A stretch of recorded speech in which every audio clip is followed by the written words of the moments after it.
удары, удары, удары, удары и все. Это продолжалось в течение часа.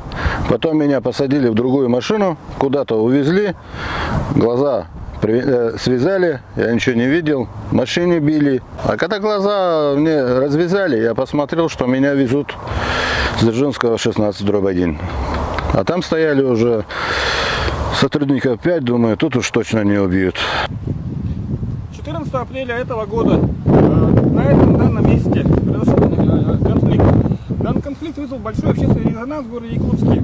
По нашим сведениям, причиной стала конкуренция между двумя управляющими компаниями. Но в данное время эта информация подается достаточно однобоко, и поэтому мы решили выяснить основные причины и подать более справедливо данную ситуацию. В данное время мы сейчас собираемся обратиться к руководителю управляющей компании «Регион». Я первый раз сталкиваюсь с таким поведением человека, тем более мужчин. На самом деле, по факту дела было так, что когда мы были на собрании, человек сам первый позвонил, начал оскорблять, угрожать, и то есть это он назначил встречу на Зеленом лугу. И он приехал туда угрожал? Да, он приехал туда вооруженный до зубов. Я там была, я все видела, 10 человек там не было, тем более сотрудников полиции. Я была со своими знакомыми, которых предупредила о том, что этот человек всегда ходит с оружием и может быть опасен. Соответственно, когда он вышел из автомобиля, все сразу увидели, что он в состоянии сильного алкогольного опьянения.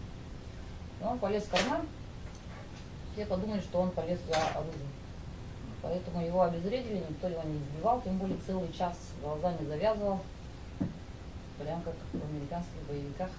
То есть, как он говорит, вы его доставили в полицию, правильно? Да, мы обезвредили, доставили его в сотрудники полицию. полиции, если бы вы какие-то действия неправомерные делали, вас бы тоже задержали, правильно? Конечно. То есть вам претензий не было никаких? Нет, конечно. То есть его задержали там? Да, потому что у него на заднем сиденье автомобиля было заряжено оружие. Без чехла.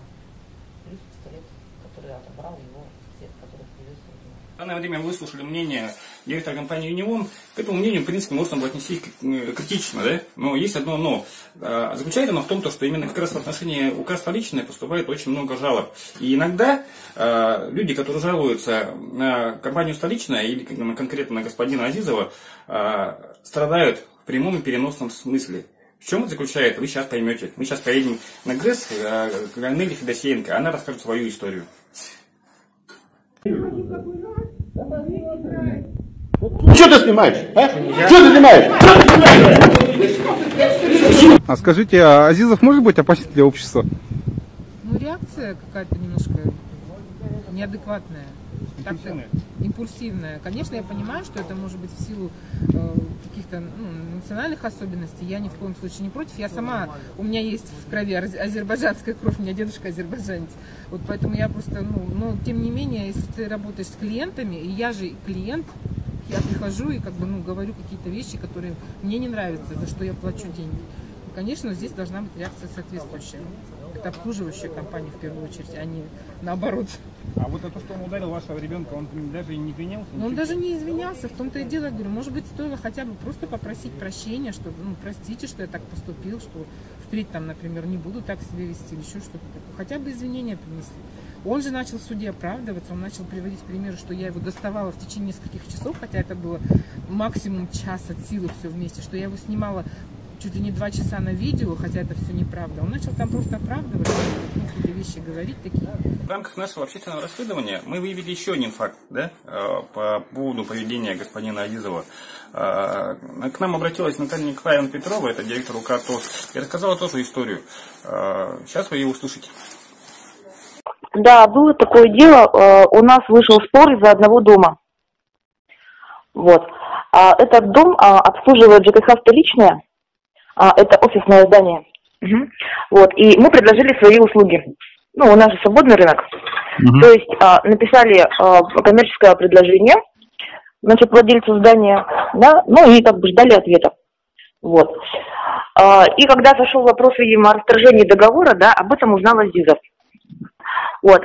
Он мне позвонил и начал кричать, оскорблять, угрожать.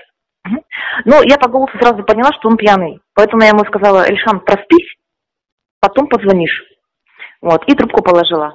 А после этого он мне еще дня 2, наверное, писал смс-ки, типа, мразь, дрянь, попробуй только близко подойди к этому зданию, ну, в таком духе. У него это, как бы, для него это нормально. Это у него нормальное поведение, обычное. Естественное, да, для него? Это для него совершенно естественно. Это вообще просто удивительное хамло. Вот к нашему юристу, я помню, обращался один человек, не знаю, сейчас его можно откопать или нет, да, вот, который пришел с жалобами в управляющую компанию, да, и тоже получил угрозы. Для него это нормально. Уважаемые зрители данного сюжета, ситуация действительно подавалась достаточно однобоко, и господин Азизов и его управляющая компания столичная достаточно странная компания, скажем так, мягко говоря, которая не выполняет весь возложенный на нее функционал. Также мы считаем необходимым, что правоохранительные органы и УКСЖМ должны провести проверку в отношении УК «Столичная» и принять весь комплекс мер воздействия. А мы будем продолжать наше видеорасследование касаемо всех управляющих компаний города Якутска.